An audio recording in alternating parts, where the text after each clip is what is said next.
الحمدللہ نحمدہ و نصلی علی رسول کریم اما بعد. معزز سامعین کرام، مہمان خصوصی، ہم سبھی نے شیخ محترم کو سنا.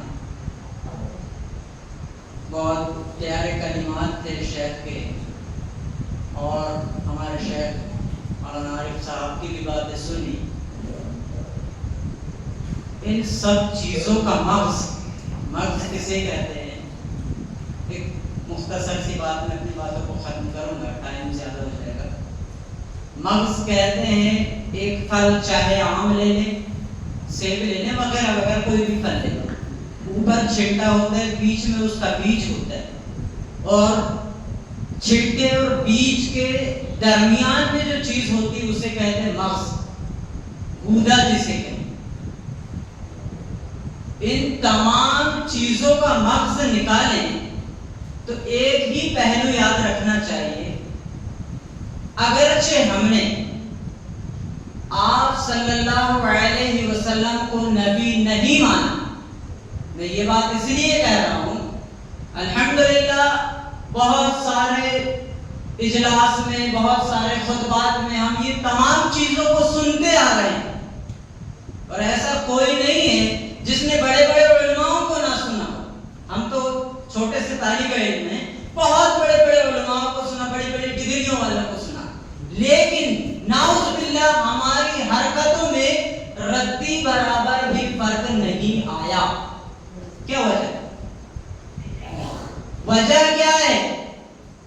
ہم نے قرآن کے پورے 30 پاروں کی تفسیر سن لی، مولوی ظفر صاحب کی پوری تقریر سن لی، مولوی عارف صاحب کی پوری تقریر سن لی، ہمارا روح میلا نہیں ہوا. کیوں؟ وجہ کیا ہے؟ آج ہم یہاں سے نکلے اور نہ جانے ہم کس مشغولیت میں مصروف ہو گئے. ہم نے وہ ساری باتوں کو نظر انداز کر دیا. ہماری زندگی میں ایک بھی ایسی احادیث یا ایک بھی ایسی قرآنی آیت کی تاثیر ہمارے چہرے میں، ہماری نجی لائف میں، نجی زندگی میں سمجھ میں آتی ہے. اس کا مطلب یہ ہے کہ ہم نے قرآن اور حدیث کو محض ایک قصہ، ایک واقعہ اور ایک کتاب سمجھ کر رکھا ہے. آپ صلی اللہ علیہ وسلم کے پاس حضرت عمر رضی اللہ تعالیٰ عنہ تشریف فرمائے، دونوں بالکل پاس میں بیٹھے ہیں. آپ صلی اللہ علیہ وسلم کے ہاتھ پہ ہاتھ حضرت عمر کے ہیں. حضرت عمر نے فرمایا، یا نبی صلی اللہ علیہ وسلم، میں اپنی جان چھوڑ کر سب سے زیادہ محبت آپ سے کرتا ہوں. یہ حدیث کا چھوٹا سا ایک ٹکڑا ہے. آپ صلی اللہ علیہ وسلم سے حضرت عمر نے فرمایا کہ میں اپنی جان چھوڑ کر ہر چیز سے زیادہ آپ سے محبت کرتا ہوں. آپ صلی اللہ علیہ وسلم نے فرمایا، اے عمر، تم جب تک اپنی جان سے بھی زیادہ مجھ سے محبت نہ کرو تب تک تم متقی پرہیزگار نہیں، مسلمان نہیں. بڑے غور کرنے کی بات ہے. حضرت عمر نے توبہ کیا، رجوع کیا، اور پھر کہا، اس وقت سے میں اپنی جان سے بھی زیادہ آپ سے محبت کرتا ہوں.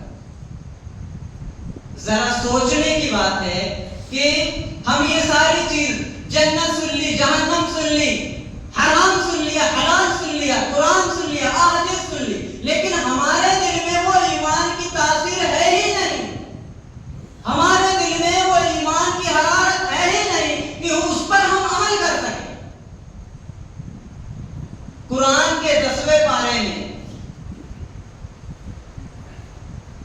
سورہ توبہ میں آیت نمبر 23 میں اللہ رب العالمین فرماتا ہے، کل ان کان آباؤکم، صرف ایک الفاظ میں پوری زندگی گزار دیں گے. اللہ رب العالمین نے فرمایا، کل ان کان آباؤکم. ذرا سوچئے کہ جو انسان اپنے باپ سے، اسی صورت میں آگے بھی ہیں، ابناؤکم و اخواکم و ازواجکم، بہت لمبی ایک ہی آیت کافی لمبی، صرف ایک سینٹنس، ایک لفظ میں اگر ہم غور کر لیں تو ہم شاید دنیا داری چھوڑ دیں گے. جو شخص اپنے باپ سے محبت کرتا ہے، جو شخص اپنی اولاد سے محبت کرتا ہے، جو شخص اپنی بیوی سے محبت کرتا ہے، جو شخص اپنے مال سے محبت کرتا ہے، ویوہار سے محبت کرتا ہے، یہ تمام چیزوں سے محبت سے سب سے زیادہ محبت ہونی چاہیے آپ صلی اللہ علیہ وسلم. اگر آپ صلی اللہ علیہ وسلم سے محبت ہے تو واقعی ہم حلال روزی کمائیں گے، شریعت کے مطابق اپنے والدینوں کی خدمت بھی کریں گے، ہمارے بیوی بچوں سے محبت کریں گے، اپنے ویوہار سے، اپنے روپے پیسے سے محبت کریں گے. اور یہ سب چیزیں کب ہوں گی؟ جب ہم آپ صلی اللہ علیہ وسلم سے محبت کریں گے. صرف واحد ایک محبت ہے جس کو ایمان کی ترجیح دی گئی ہے. ایک باپ اپنے بیٹے سے محبت کیوں کرتا ہے؟ ایک بیٹا اپنے والدین سے محبت کیوں کرتا ہے؟ ایک شوہر اپنی بیوی سے محبت کیوں کرتا ہے؟ ان سب سے کوئی نہ کوئی رشتہ ہے، کوئی نہ کوئی وجہ ہے. اس وجہ سے وہ اپنے باپ سے محبت کرتا ہے، بیوی سے، بیٹے سے، اور اپنے اخوان سے محبت کرتا ہے. لیکن اللہ رب العالمین نے ایک ایسی محبت ہے جسے ایمان کی ترجیح دی، عبادت کی ترجیح دی، وہ ہے آپ صلی اللہ علیہ وسلم کی محبت. اور جس نے آپ صلی اللہ علیہ وسلم سے محبت کیا اس نے ایمان کو پا لیا، کیونکہ آپ صلی اللہ علیہ وسلم سے محبت کرے گا تو وہ ایمان کو مانے گا. ورنہ قرآن کیا ہے؟ آپ صلی اللہ علیہ وسلم کی زندگی کو احادیث کہا گیا. حدیث کیا ہے؟ اس کے بارے میں وہ لا علم ہے، کیونکہ اس نے محض اسے ایک قصہ اور کہانی بنا کر رکھا. وہ تبھی جانے گا نا جی، جیسے ہمارے صاحب نے کہا کہ حرام کیا ہے. ہر وہ چیز جو کسی کی بنا اجازت کے لی جائے، ناحق طریقے سے لی جائے، حرام ہے. یہ باتیں کس نے سکھائی؟ آپ صلی اللہ علیہ وسلم نے سکھائی. آپ صلی اللہ علیہ وسلم کون ہیں؟ خاتم النبیین، امام الانبیاء، اماموں کے سردار ہیں. جب آپ صلی اللہ علیہ وسلم کو نبوت ملی، نبوت ملنے سے پہلے جب ان کی صداقت اور ایمانداری کو دیکھیے، نبوت ملنے سے پہلے مکہ والوں سے پوچھے آپ صلی اللہ علیہ وسلم نے، اگر میں کہوں کہ اس پہاڑ کے پیچھے ایک لشکر ہے جو تم پر حملہ کرنے تیار ہے تو کیا تم اس بات پر یقین کرو گے؟ تو لوگوں نے کہا بے شک، اس میں کوئی شک نہیں. کیوں یقین نہیں کریں گے؟ کیونکہ آپ صادق الامین ہیں، آپ امانت دار ہیں اور سچے ہیں. ہم کیوں یقین نہیں کریں گے؟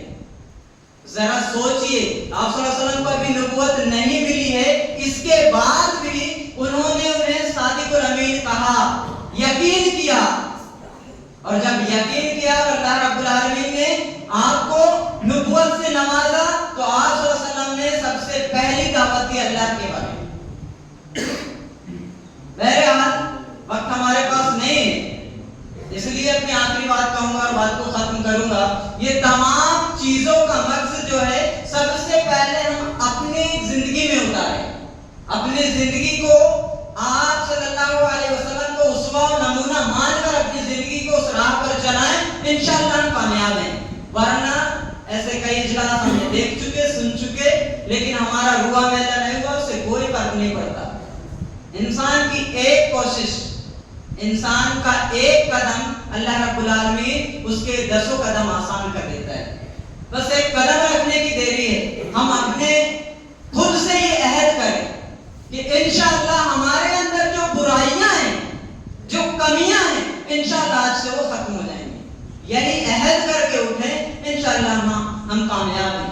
اور اگر ہم نے اس چیز کو فرضاً کہا، یعنی صرف لوگوں کے نام رکھنے کے لیے یہاں حاضر ہو گئے تو اس کا کوئی مقصد و مطلب نہیں نکلتا.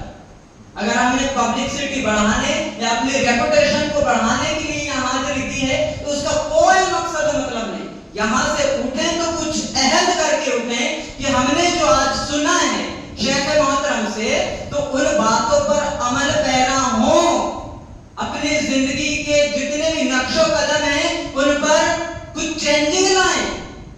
ہماری